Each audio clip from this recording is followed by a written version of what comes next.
Esta conferência será gravada agora.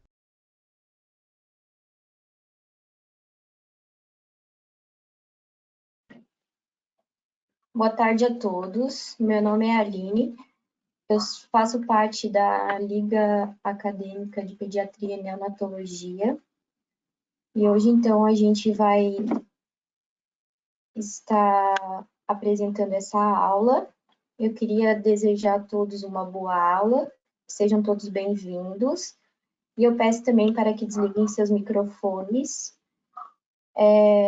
E sobre os certificados, serão disponibilizados um link no final da aula, para todos poderem ter acesso aos seus certificados.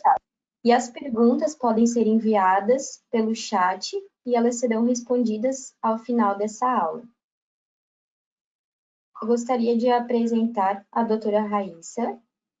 Doutora, pode ligar sua câmera, por favor?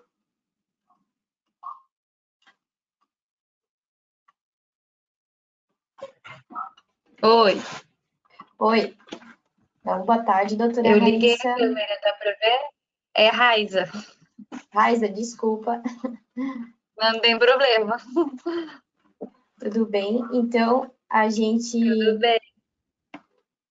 deseja uma boa aula, né? Quero lhe apresentar primeiro. Então, a doutora Raíssa é médica formada pela Universidade do Planalto Catarinense, especialista em clínica médica, residente do Serviço de Imunologia Clínica e Alergia da Universidade Estadual de Campinas e vai ministrar a aula hoje com a gente. Seja bem-vinda, doutora.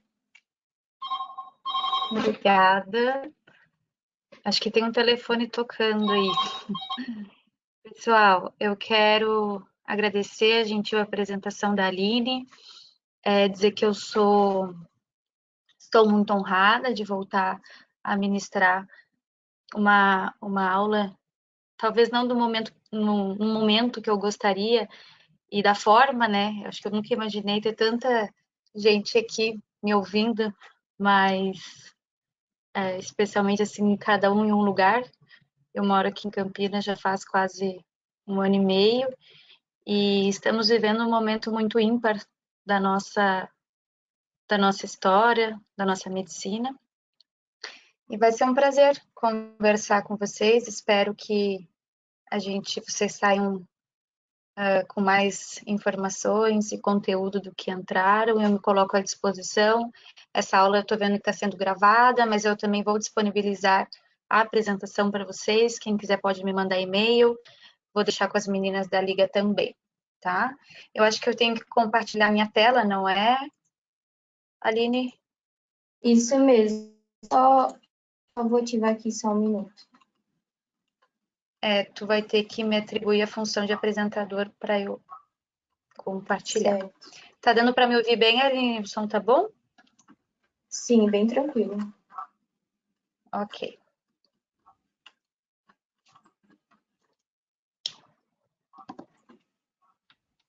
Acho que as perguntas, elas vão poder ser ao longo da aula via chat, tá? A gente conversou e acho que essa é uma opção legal.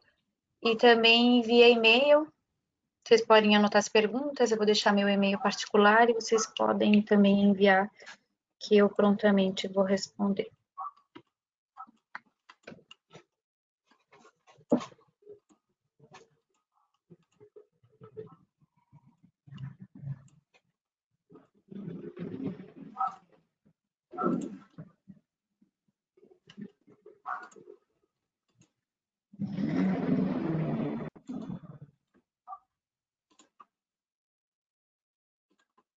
Deu certo?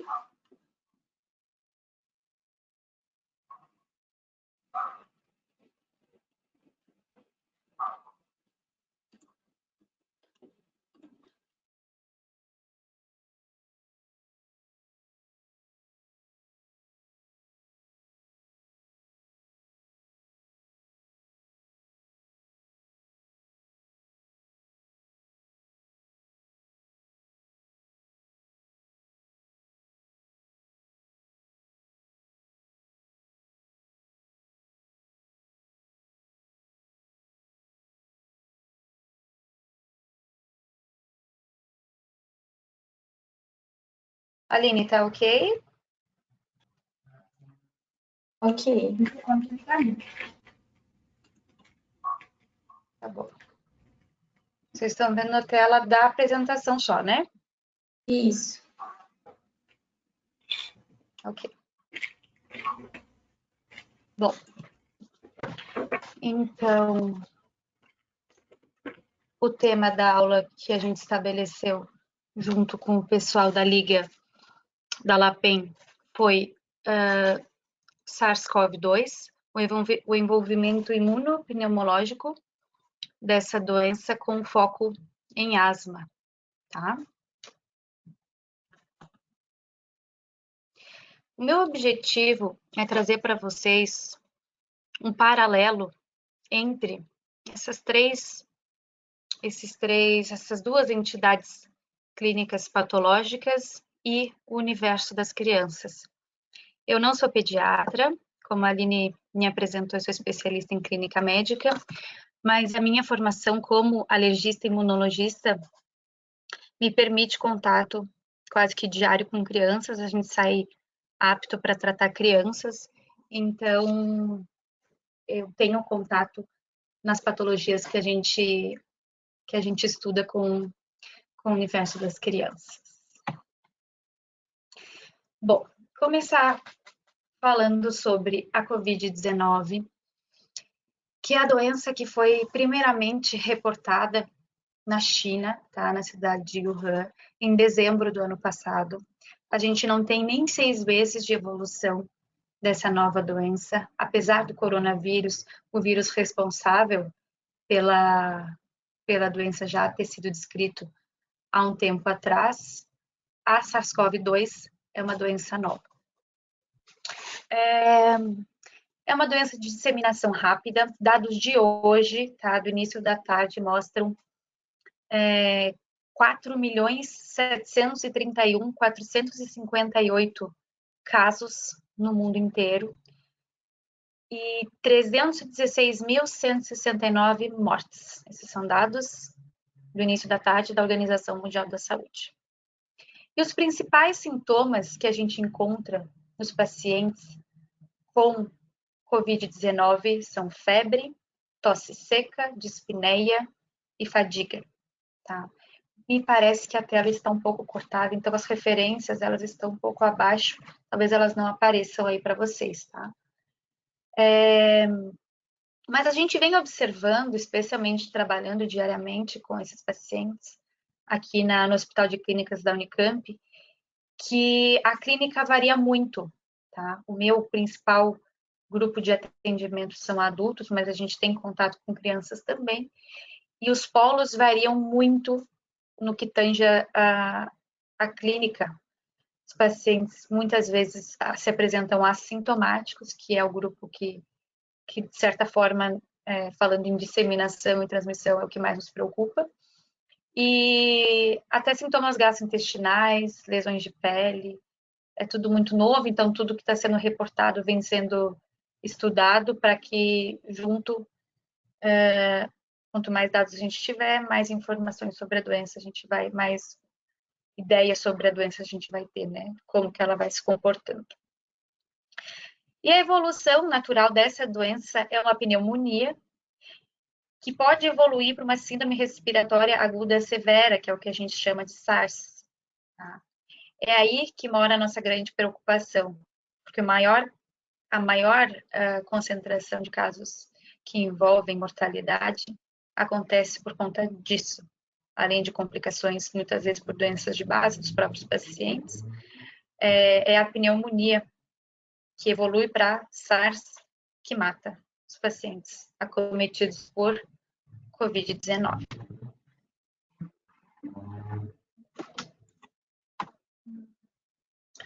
O modo de transmissão é através de gotículas, tá?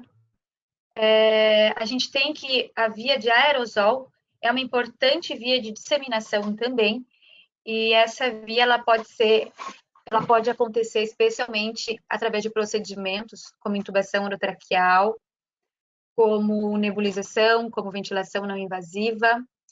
Então, dentro do hospital, a gente tem uma maior preocupação, porque além da transmissão de contato através de gotículas. As gotículas, elas caem aproximadamente da nossa fala, do nosso espirro, em torno de 1 metro, tá? Então, elas ficam em superfícies e tem uma durabilidade de viabilidade do vírus variável.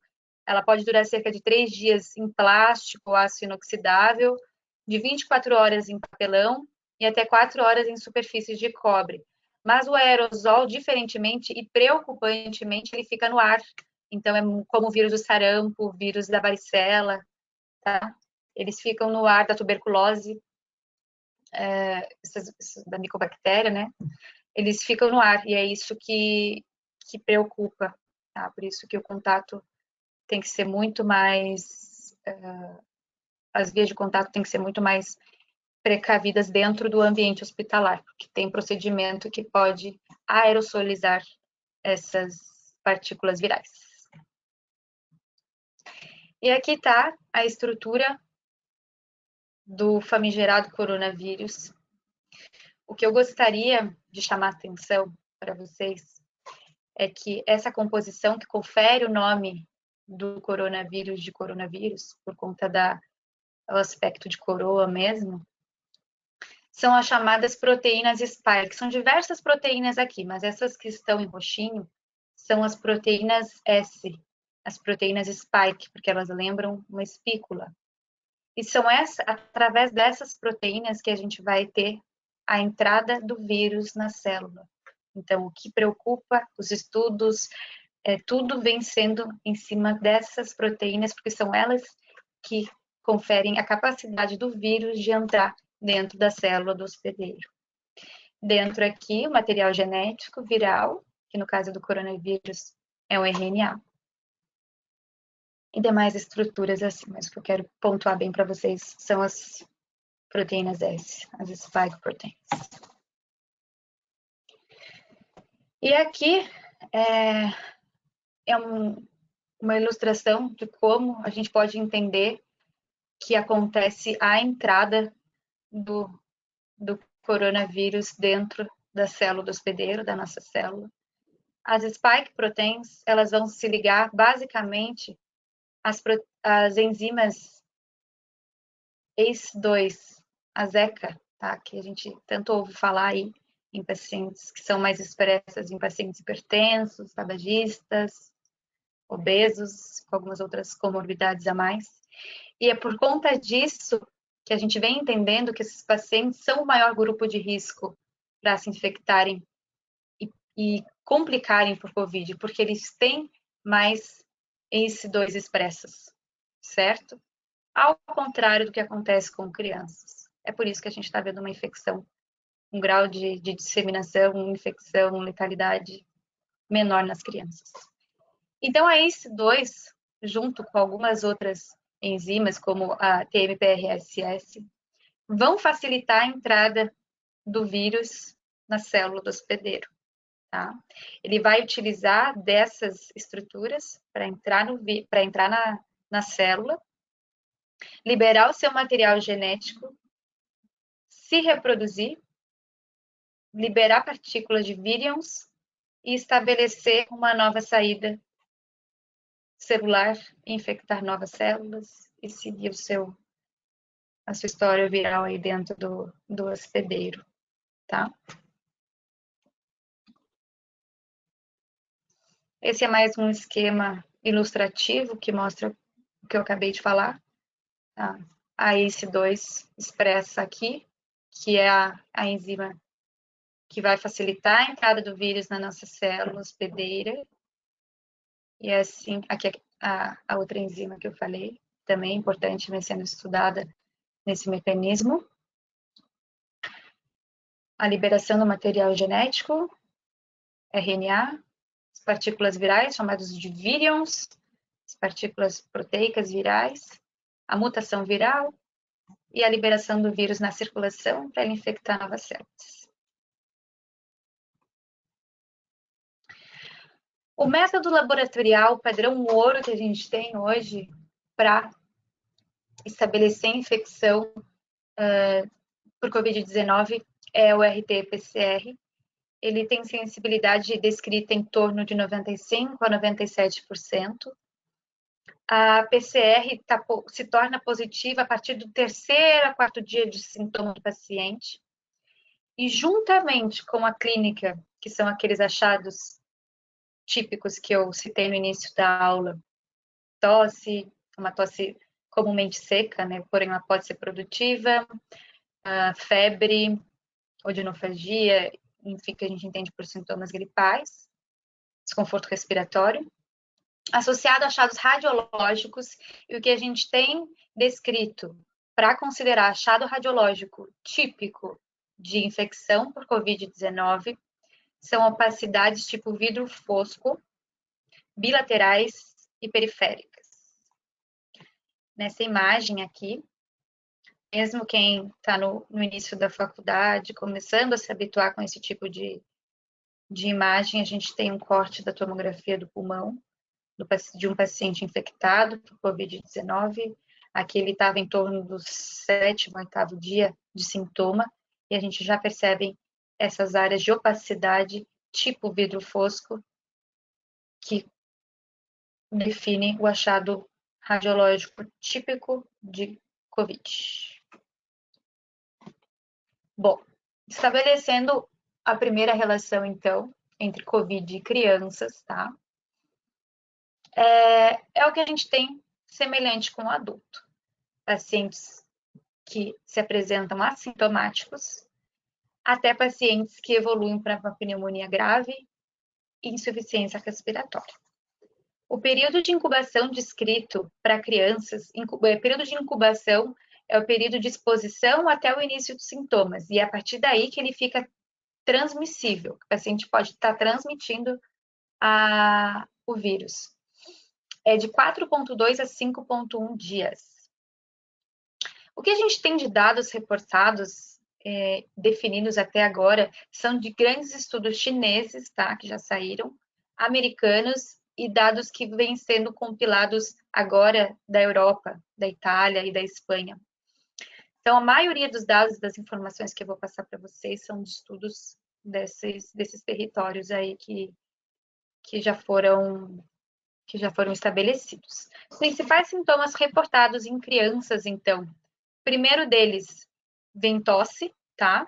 De 49% a 54% das crianças tiveram tosse. Depois, febre, tá?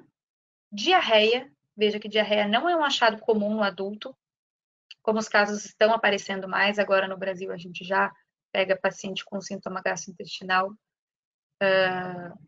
evidente, não tanto quanto era antes, né, que era só dispneia, tosse, e vômito. 6% só, minoria das crianças. Uma meta-análise que deu cerca de 24 estudos e 2.597 crianças com Covid-19 mostrou que a idade mais prevalente de acometimento dessas crianças por Covid-19 foi de 6 a 10 anos, tá? Uma idade pré-escolar, o que significou do total 25,1%. Então, 1/4 das crianças diagnosticadas com Covid tinham essa faixa etária, tá? De 6 a 10 anos. E 45,5% tiveram sintomas moderados. Os principais sintomas em crianças são leves a moderados. Ah, mas não tem caso grave? Tem, mas é a minoria. Em torno de 2% dos diagnósticos totais de Covid, dessa meta-análise, foi de crianças. A grande maioria foi da faixa etária adulta e de idoso, né? De idoso e adulta, mas as crianças foi uma pequena parcela de 2%. E aí fica a pergunta, o que explica a baixa prevalência? Está escrito errado aqui, prevalência na população pediátrica. Já comentei um pouco com vocês, explicando sobre a fisiopatologia, mas não é nada mais, nada menos do que a frequência diferente da expressão da enzima conversora de angiotensina 2, a ACE2, que é já, por definição, o receptor do coronavírus nos pneumócitos, que são as principais células do organismo acometidas, tá? Pelo coronavírus. E ela está mais expressa em homens adultos, tá? E subexpressa em crianças. Outra hipótese gira em torno do fato de crianças possuírem menos comorbidades, que eu também já comentei com vocês. Hipertensão e obesidade já são descritos como fatores de risco independentes comprovados para a Covid-19, com 56% e 41%, respectivamente. Esses dados são do JAMA, do dia 22 de abril, foi publicado, tá? Tudo bem recente. Justamente pela essa expressão aumentada de ECA2 nessa população de pacientes com essas comorbidades. As crianças, pelo menos a grande maioria, não fuma, né? Também o tabagismo é relacionado à expressão aumentada de ACE2. As crianças têm repertório tímico e imunidade ainda sustentada. E as crianças também têm maior quantidade de linfócitos reguladores, que são soldadinhos aí do sistema imune, T e B, o que também pode conferir a elas um certo grau de imunidade contra o Covid. Mas como diferenciar das demais infecções virais, Raiza? Porque é tudo tão parecido, né? Diagnóstico de infecção viral. Como eu também comentei no início, achados de pele, lesões de pele, vêm sendo bastante descritos ultimamente. Então, é muito importante no exame físico do paciente a gente fazer uma ectoscopia, não só fazer uma procura, aguardar a queixa do paciente, né, ser passivo quanto a isso, mas a gente está no momento que a gente precisa procurar queixas, procurar sinais, procurar sintomas. E a acroisquemia vem sendo um achado bastante reportado, que são essas lesões periféricas distais que podem evoluir para necrose, mas usualmente são benignas e têm regressão em até 15 dias, tá? E por que essas lesões vêm aparecendo? Já está também bem estabelecido que mecanismos tromboembólicos, vem saindo muito artigo, muito trabalho, muita pesquisa em torno de achados sobre a relação com eventos tromboembólicos na Covid-19 e provavelmente, muito provavelmente é por conta disso que essas lesões aparecem. Essa foto é de um artigo, de uma publicação feita de uma mãozinha de uma criança de 2 anos de idade, do Equador, e essas lesões apareceram 10 dias após o início dos sintomas. Aqui é a evolução da doença, tá? Na mãozinha dessa criança, teve necrose distal após 7 dias. 7 dias dos 10 dias do início dos sintomas. Então, foram 17 dias do início dos sintomas. Outros achados cutâneos vêm sendo bem descritos em pacientes com COVID, como urticária, rachas eritematosos e vesículas, tá? Achados neurológicos descritos: tontura, 17% dos pacientes de crianças tiveram esse achado, cefaleia, 13%, e alteração do paladar, com 6%. Insuficiência respiratória grave e miocardite não foram reportadas em crianças. As crianças que evoluíram com esse tipo de complicação, muito provavelmente foi por conta de comorbidades que elas tinham, comorbidades, doenças associadas, quero dizer. E a mortalidade varia bastante, mas o que tem é de quase 1%, 0,09%. Isso também são dados inconsistentes ainda. Sabe-se que é muito baixa a mortalidade em criança. Infelizmente, a gente tem nos países subdesenvolvidos subtestagens, é o caso do Brasil, da África, da Índia. Então, a gente, infelizmente, não pode definir com clareza esses dados ainda, mas sobre o que a gente já tem de dados e casos reportados, a mortalidade em crianças é, sim, muito baixa. Fatores de risco não são estabelecidos para crianças ainda. Doenças cardíacas, pulmonares, imunossupressão, imunodeficiência primária, é tudo inferido ainda, tá? E a asma? Se é uma doença que acomete pulmão, como que a asma não vai ser um fator de risco para a doença? para a COVID. Falar um pouquinho dos fatores de risco preditores de morte em adultos, que já estão estabelecidos. Idade avançada é o primeiro deles, hipertensão, doença cardíaca isquêmica e congestiva, obesidade, eu esqueci de colocar aí, mas junto com hipertensão, eu já falei, 56% hipertensão e 41%.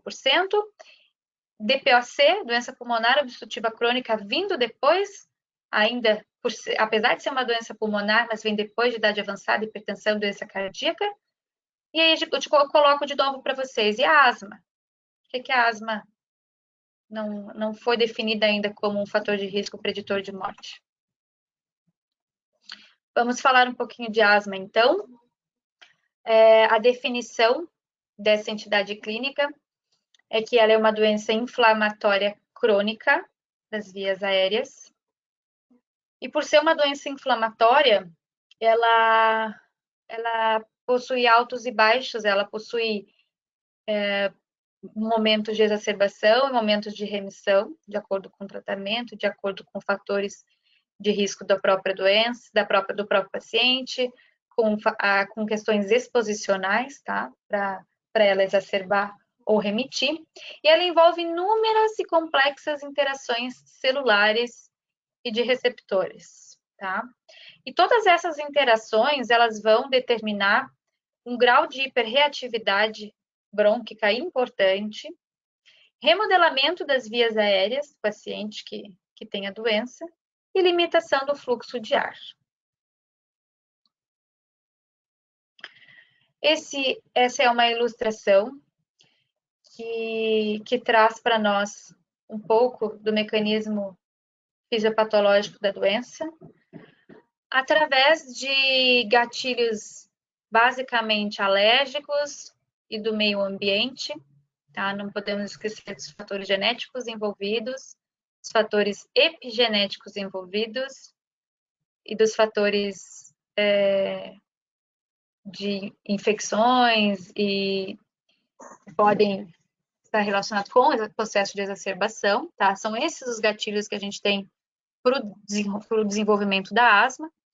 E todos esses gatilhos vão desenvolver, tá, dentro dos bronquíolos, que são as estruturas pulmonares afetadas pela asma, uma reatividade, uma hiperreatividade, através de mediadores químicos de inflamação que vão amplificar ou estabelecer uma resposta inflamatória. E tudo isso vai definir através de ativação de outros grupos celulares, como macrófagos, eosinófilos, neutrófilos, células mastocitárias, que por suas vezes vão liberar outras substâncias como histamina, leucotrieno, óxido nítrico, vão atuar no remodelamento e na inflamação do brônquio, tá? O leucotrieno a gente sabe que tem relação com a hipersecreção de muco, as células mastocitárias, os mastócitos vão liberar histamina, vão atuar como vasodilatadores, e tudo isso determina a clínica que a gente conhece do paciente com asma, que é aquela sibilância, tá? Por conta do espaço estreito dos brônquios, o ar vai passar com maior dificuldade e o paciente vai sibilar, o paciente vai tossir, o paciente vai ter cansaço aos mínimos esforços, a criança vai se queixar de dificuldade para correr, para brincar, ela vai acordar no meio da noite com falta de ar, tudo por conta dessa cascata inflamatória que acontece na asma. Aqui eu trago mais um esquema imunocitopatológico, tá? Que explica a asma.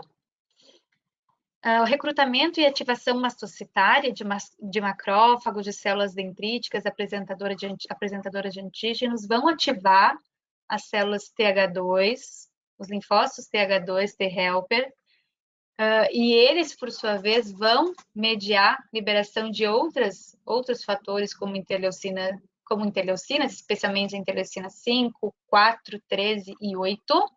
Isso tudo vai determinar uma ativação celular inflamatória, estresse oxidativo, e, por sua vez, o paciente vai vai se manifestar com broncoespasmo, ele pode ter congestão e edema bronquioalveolar, hipersecreção de muco, hiperresponsividade da via aérea e exacerbação do quadro de asma basal, tá?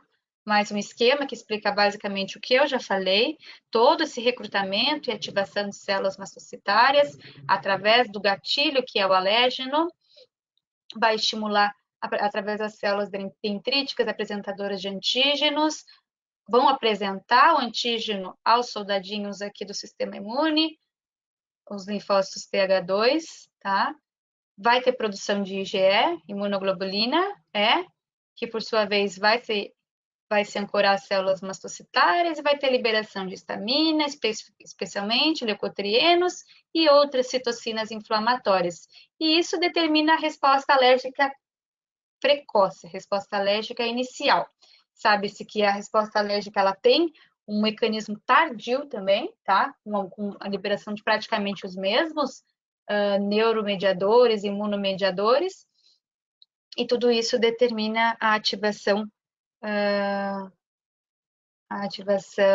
celular para asma, para o paciente que vai exacerbar da asma, ter toda a clínica que a gente já conhece. Na infância, a asma é a doença crônica mais comum. O sintoma guia da asma é a sibilância recorrente, tá? E a partir desse sintoma guia que a gente vai ter que estabelecer e pensar no diagnóstico de asma.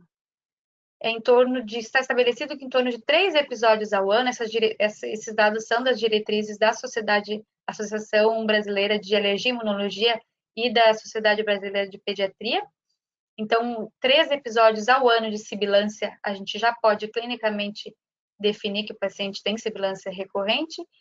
E temos que cuidar, aliás, com a confusão diagnóstica. O sistema respiratório e imune da criança, ele pode ser imaturo ainda, até os 5 anos, com relação ao sistema imune, o paciente ainda tem estabelecimento de respostas. Então, tudo isso define como um pouco complicado o diagnóstico mais objetivo da doença, e infelizmente a asma, ela tem que ter dados objetivos com a espirometria e é um exame de difícil realização para crianças menores de 5, 6 anos. Tá? O diagnóstico pode ser muitas vezes subestabelecido por conta disso. Para ser estabelecido o diagnóstico, é necessário uma avaliação clínica cautelosa, com história e exame físico. Existem muitos scores que definem o valor preditivo dessa hipótese diagnóstica de asma, então é através desses scores que a gente pode ter auxílio para definir o diagnóstico. E provas funcionais e alérgicas também nos auxiliam muito na complementariedade do diagnóstico da asma, tá? A espirometria, o primeiro exame que eu quero citar para vocês, é o exame do sopro, que a gente vai definir se o paciente tem alguma limitação do fluxo aéreo, é uma prova funcional de capacidade pulmonar. Em crianças maiores, então, como eu já falei, existem possibilidades de provas funcionais em lactentes, tá? Avaliando a respiração corrente, avaliando a mecânica respiratória passiva do lactente e através da pletismografia de corpo total e de curvas respiratórias forçadas. São exames mais específicos que não são todos os centros e locais que têm, então entendam que isso pode determinar alguma limitação diagnóstica, apesar de estar descrito na literatura como provas funcionais importantes para auxiliar no diagnóstico de asma. No que tange a provas alérgicas, a gente tem a mensuração da IgE total sérica, tá? Que pode nos ajudar, sempre lembrar que pode nos ajudar, mas não definir diagnóstico, medir no sangue a quantidade de IgE total sérico, né? E também a IgE específica do alérgeno suspeito, além da realização do prick test, que é o teste de sensibilidade imediata, em que a gente testa no paciente, só que o paciente tem que ter a partir de 5, 6 anos, justamente pela resposta imune, que eu já expliquei, que antes disso ela é imatura. São testados do paciente alérgenos específicos envolvidos nas crises e nas exacerbações de asma. Tá? A gente testa ácaros, a gente testa fungos, a gente testa epitélio de barata, de cão, de gato e mais algumas outras substâncias que comumente são substâncias envolvidas no processo atópico e de exacerbação de doenças alérgicas como a asma, como a dermatite atópica e como a rinite. Bom, esses dados também são das diretrizes da ASBA e da SBP, e eles servem como guia de controle dos sintomas para determinar tratamento e ajustes de medicação, tá? No paciente com asma.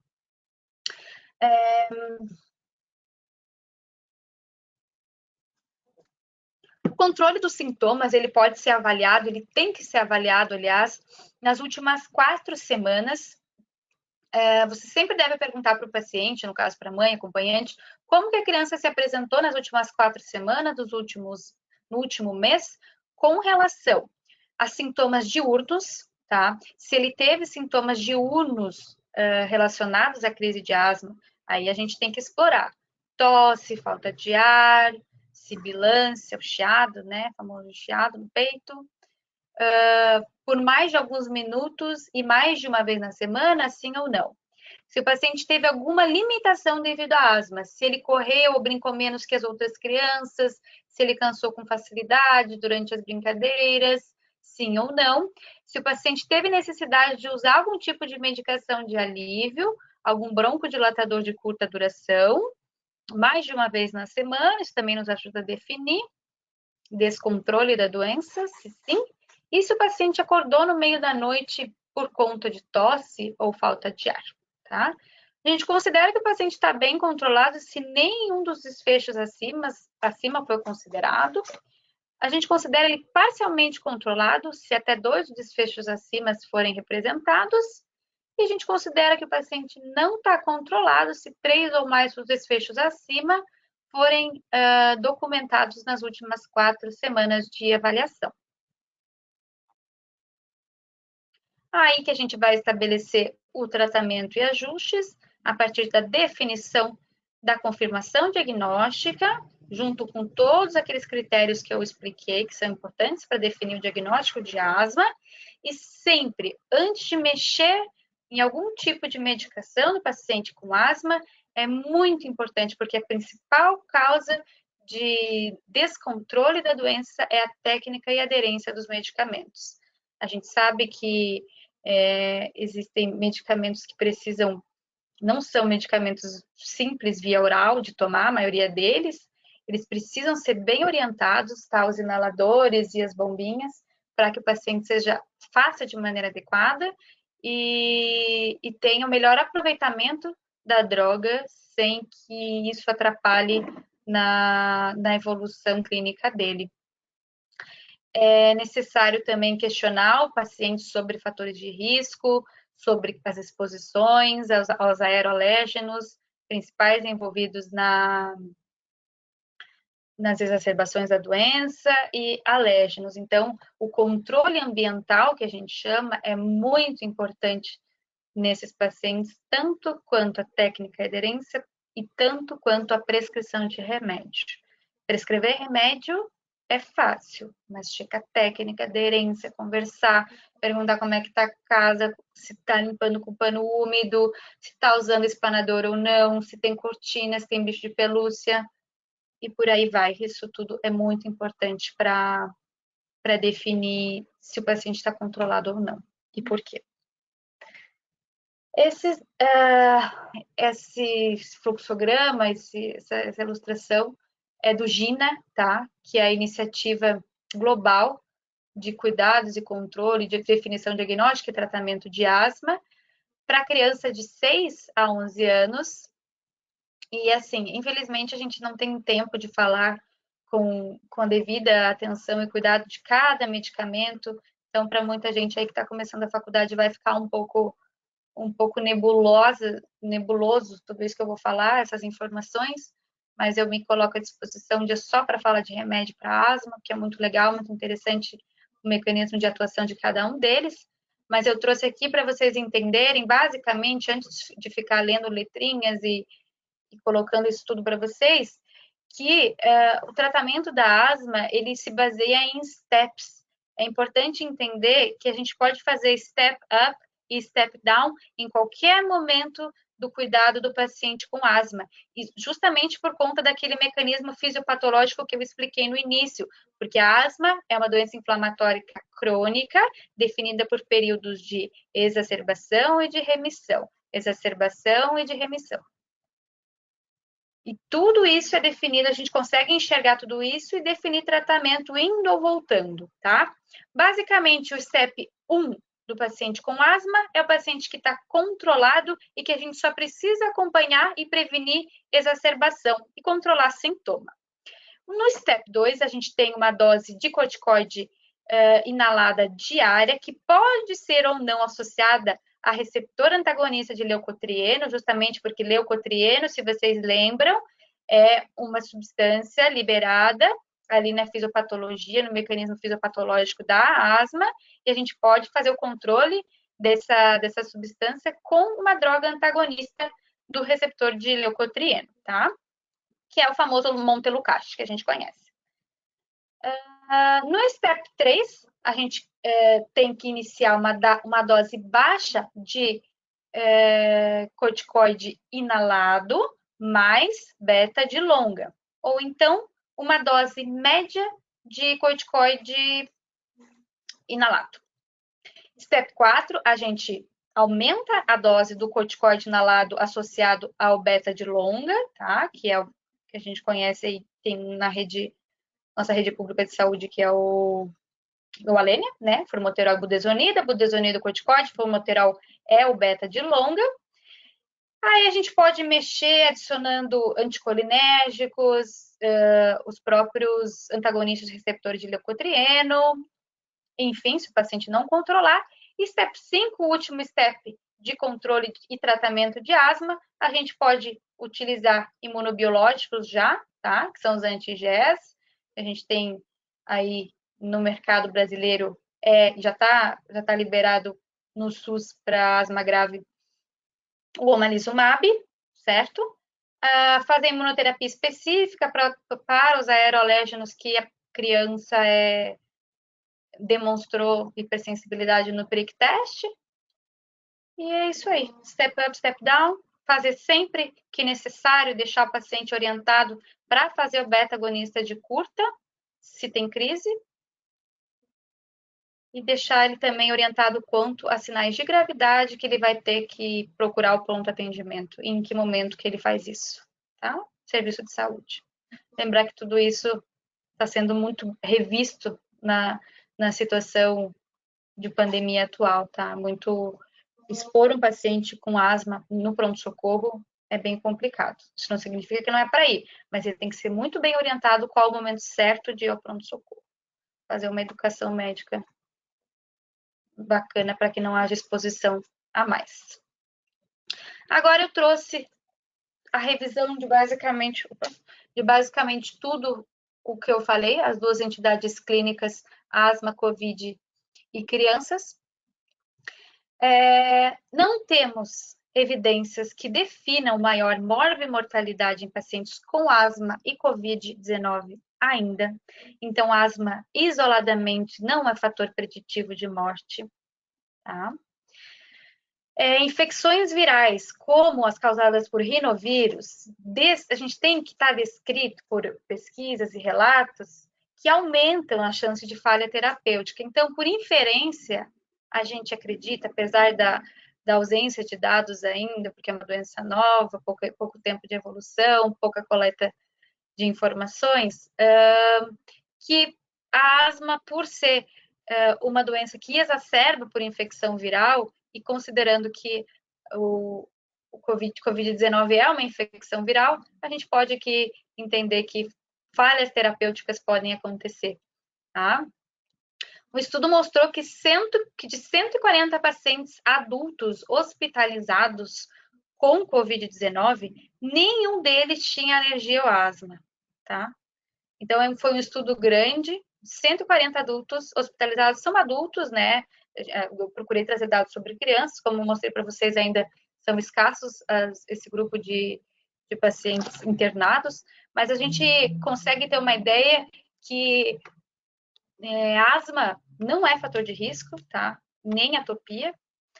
E até vem sendo propagada a ideia, a hipótese aí nos meios científicos e clínicos, será que a asma, por todos esses mecanismos imunocitopatológicos que eu conversei com vocês, não teria algum fator protetor para a Covid-19?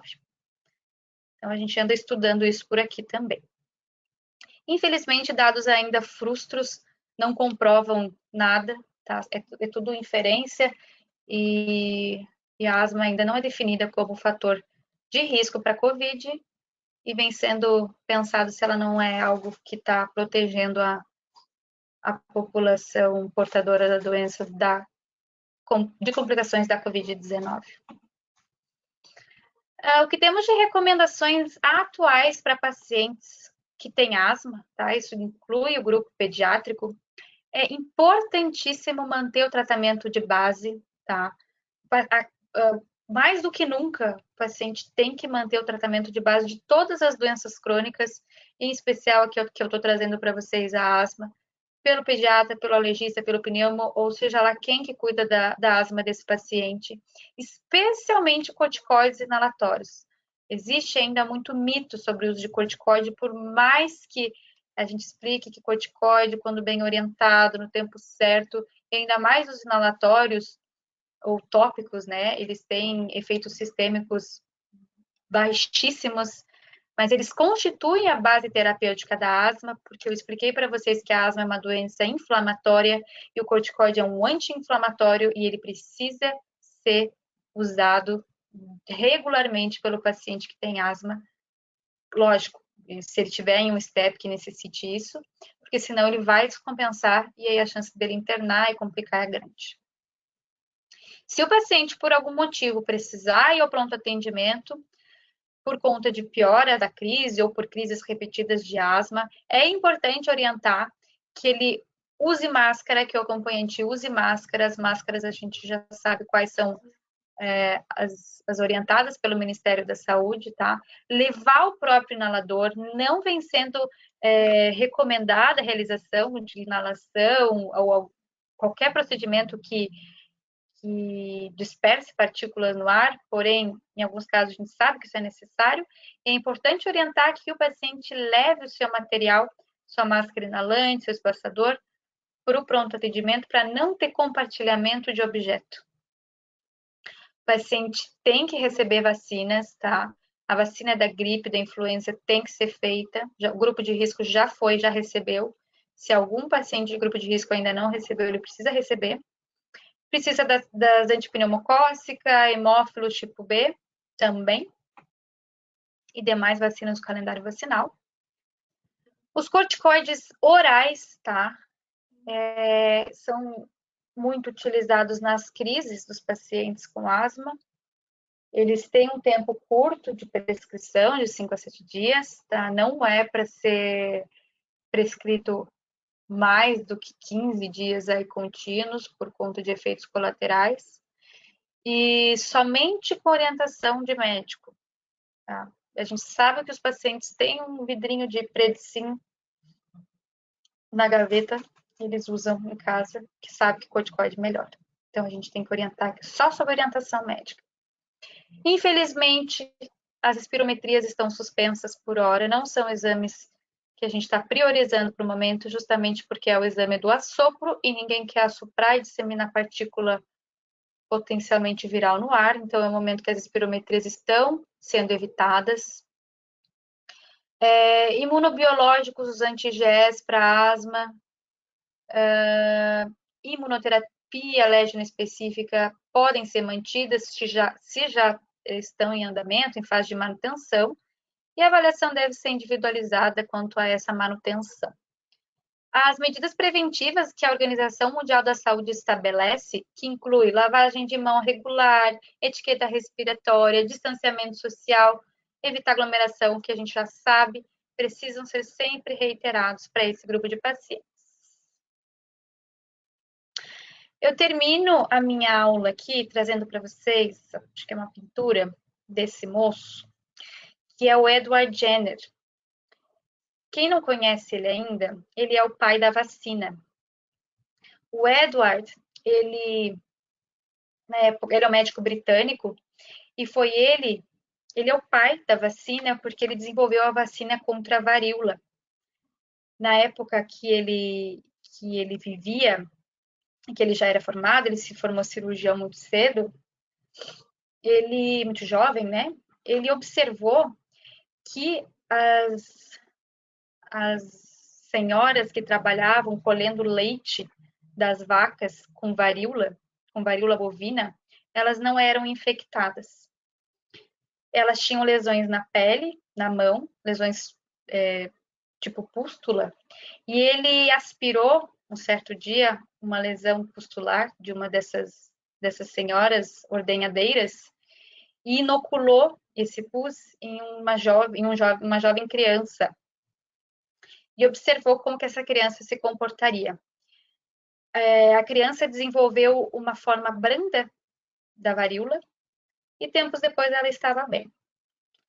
Passado alguns meses, ele aspirou de novo um conteúdo purulento, diretamente de uma área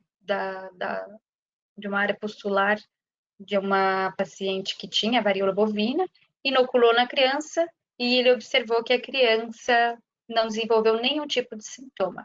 Ou seja, ela havia desenvolvido um mecanismo imune contra a doença. E é com essa mensagem que eu termino a nossa aula, dizendo que a gente espera que outros pesquisadores e o mundo científico aí que sabemos que está mobilizado no sentido de encontrar uma vacina, seja realmente iluminado e encontre o quanto antes. Não se sabe que tipo de vacina vai ser, se vai ser uma vacina de dose única, uma vacina anual, mas a esperança é grande quanto à elaboração de uma vacina contra a Covid-19 e contra medicamentos que possam bloquear ou pelo menos atrasar a resposta imune-inflamatória causada nos pneumócitos e nas demais células do corpo. Tá bom? Muito obrigada, eu estou à disposição para dúvidas.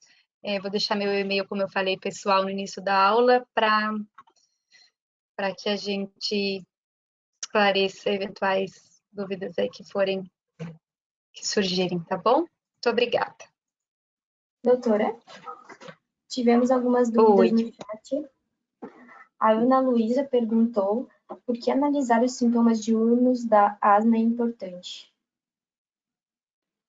Por quê? Porque durante o dia a gente são limitações de atividades diárias, né, que a gente tem que considerar para. Deixa eu só ver se eu consigo cancelar essa tela aqui. Tem como? Será? Não sei fazer isso, meu Deus.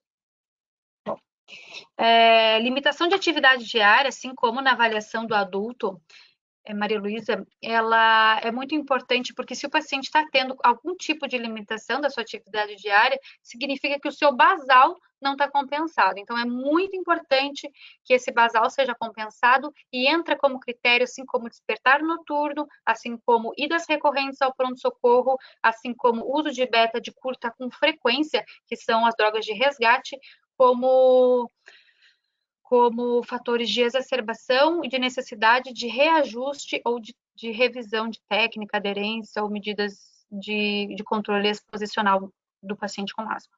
É porque a limitação de atividade diária é algo que a gente absolutamente encara como negativo, tá? Se o paciente não consegue fazer as atividades diárias dele, é porque ele não tá bem.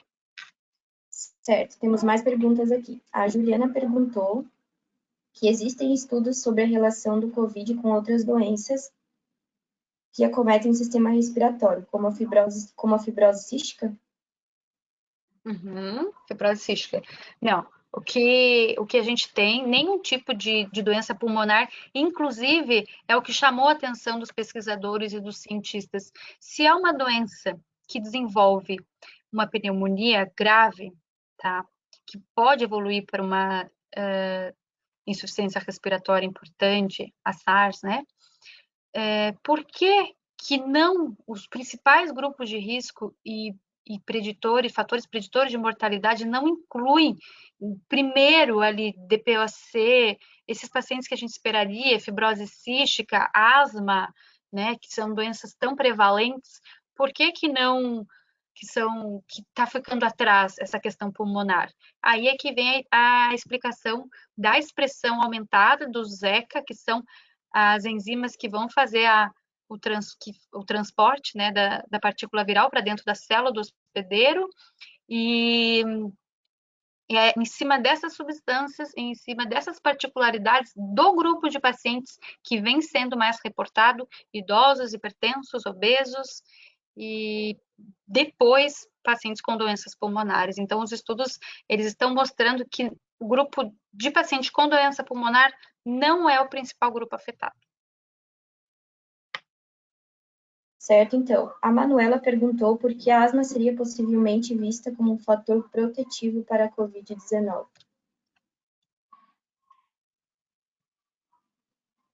Aline, você pode repetir a pergunta, por favor? Opa, desculpe.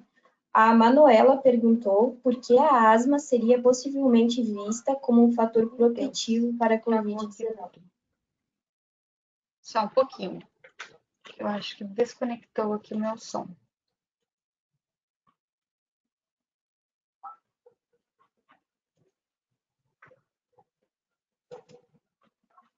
Espere só um minutinho, pessoal, porque eu não estou ouvindo nada.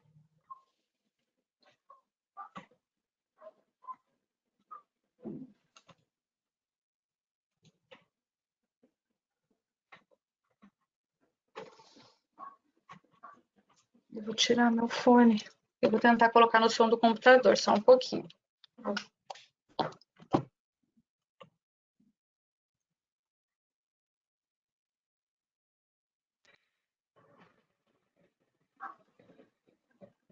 Pode falar que eu estou ouvindo agora. Tá, aí a pergunta é da Manuela, então, por que a asma seria possivelmente vista como um fator protetivo para a Covid-19? Não se sabe isso ainda. Essa é uma hipótese que foi suscitada, porque não é o esperado que pacientes com asma não se manifestassem como grupo de maior complicação ou risco. Aí, exatamente, não se sabe, está tudo ainda em pesquisa, mas vem se acreditando que existe algum mecanismo fisiopatológico protetor nos pacientes com asma. Não tem nada definido ainda que eu possa te dizer, mas por conta do fato dos pacientes com asma não estarem, assim como pacientes com DPOC, assim como pacientes com outras doenças imunes, não estarem nos principais grupos de risco para complicações de Covid-19 ou como grupos importantes definidos como maior grupo de morbimortalidade, acredita-se que pode ter algum mecanismo aí protetor, mas não se sabe nada ainda. Tudo em grau de evolução, de pesquisa ainda. Certo. A Natália perguntou se há diferença na quantidade de enzima conversora de angiotensina 2 em crianças para a quantidade... Só um minuto aqui. Há diferença na quantidade de enzima conversora de angiotensina 2 em crianças para a quantidade em adultos? A relação de ACE2 com a asma? ACE2 com asma não tem nada definido. Com relação à quantidade expressa de ACE2 em pacientes da população pediátrica e da população adulta, existe uma diferença gritante, especialmente nos grupos de risco, que são pacientes com hipertensão, pacientes tabagistas, pacientes obesos. esse tipo de paciente expressa mais ACE2, o que favorece a entrada do coronavírus na célula e, consequentemente, a infecção e disseminação da doença da partícula viral dentro do organismo, tá? Então, sabe-se que a ACE2 está bem menos expressa em crianças e, com relação à asma, não tem nada definido ainda, mas com certeza é algo que vai ser estudado, já que isso já anda pela mente dos pesquisadores, aí é uma observação importante que já foi identificada. Ok. É indicado o uso diário de corticoide inalatório em paciente controlado? A pergunta foi da Maria Clara. Paciente controlado é paciente que a gente desce step, tá? O paciente completamente controlado, ele só precisa de acompanhamento, controle dos principais fatores de exacerbação, medidas de controle ambiental. O corticoide inalatório, ele deve ser, começa com step 1 de tratamento de asma, e o que a gente tem de uso mais recorrente em pacientes que podem exacerbar são os medicamentos de alívio, que a gente chama, que são os beta de curta, tá? O aerolim ou o salbutamol. Esses medicamentos que são a bombinha que o paciente vai andar com ele, as crianças menores têm que usar o espaçador, por conta de quanto que o medicamento vai chegar a nível pulmonar, e corticoide diariamente em paciente controlado, não. Ok. O Henrique perguntou se pacientes com diabetes têm a expressão de ACE2 aumentada. Sim. Menos que hipertensos, mas tem. Usualmente porque pacientes com diabetes, eles são pacientes que têm hipertensão. São doenças, comorbidades que podem andar sozinha, mas que normalmente não andam sozinhas. Então, eles acabam tendo mais expressão de ACE2, porque são pacientes que podem ser hipertensos, geralmente são hipertensos e diabéticos. Ok. O Rafael perguntou se existe possibilidade de o paciente vir a óbito por asma exclusivamente. Sim, com certeza. A crise de asma, o paciente pode exacerbar e entrar em falência respiratória por conta de. Enfim, ele entra em insuficiência respiratória. Ele pode necessitar de ventilação mecânica para isso, complicar, não sair da crise por conta do broncoespasmo, né, que é uma consequência da hiperreatividade brônquica.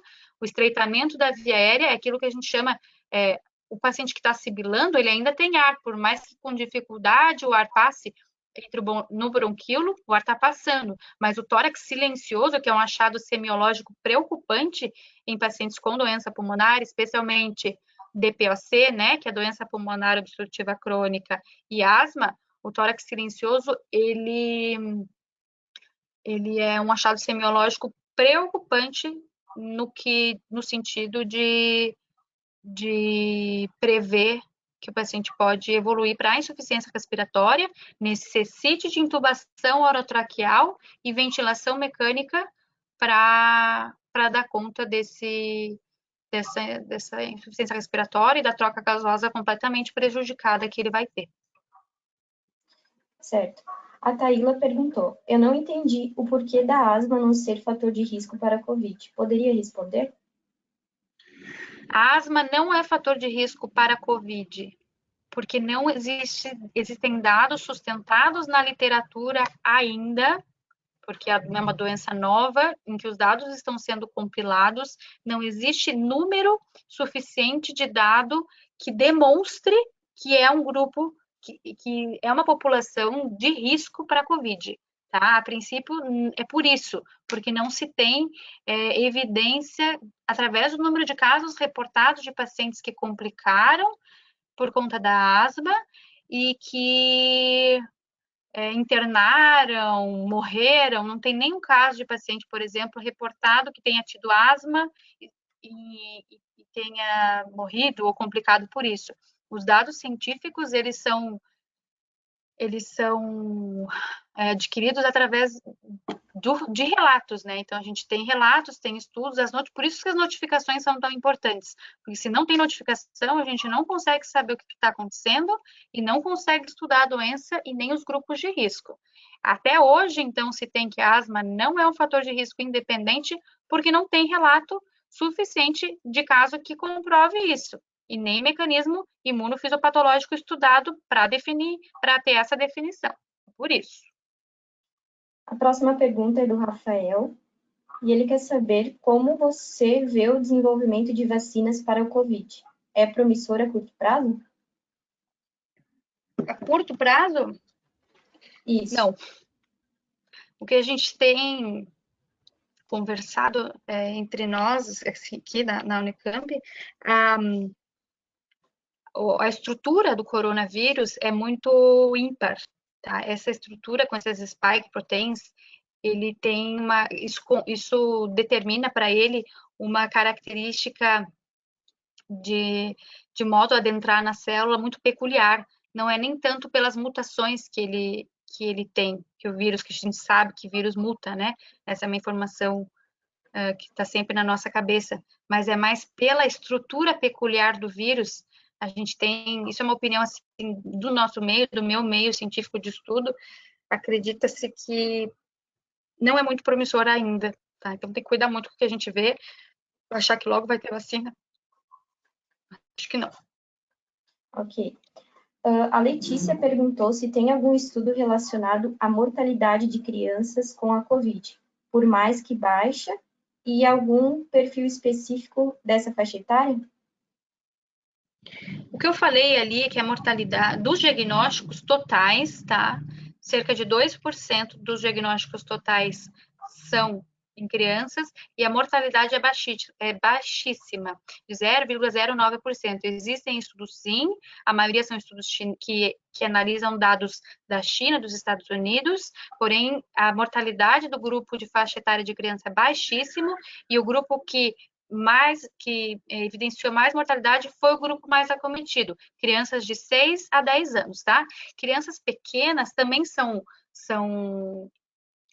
grupos que têm uma mortalidade dentre esses pacientes da população pediátrica um pouco aumentada, não tanto porque não são tão acometidos, mesmo por transmissão vertical, que a gente já tem alguns relatos, mas porque tem um sistema imune imaturo, porque, enfim, outros mecanismos aí que vêm sendo estudados, mas a porcentagem de mortalidade na população pediátrica é baixíssima, 0,09%, em cima dos dados chineses e americanos. Certo.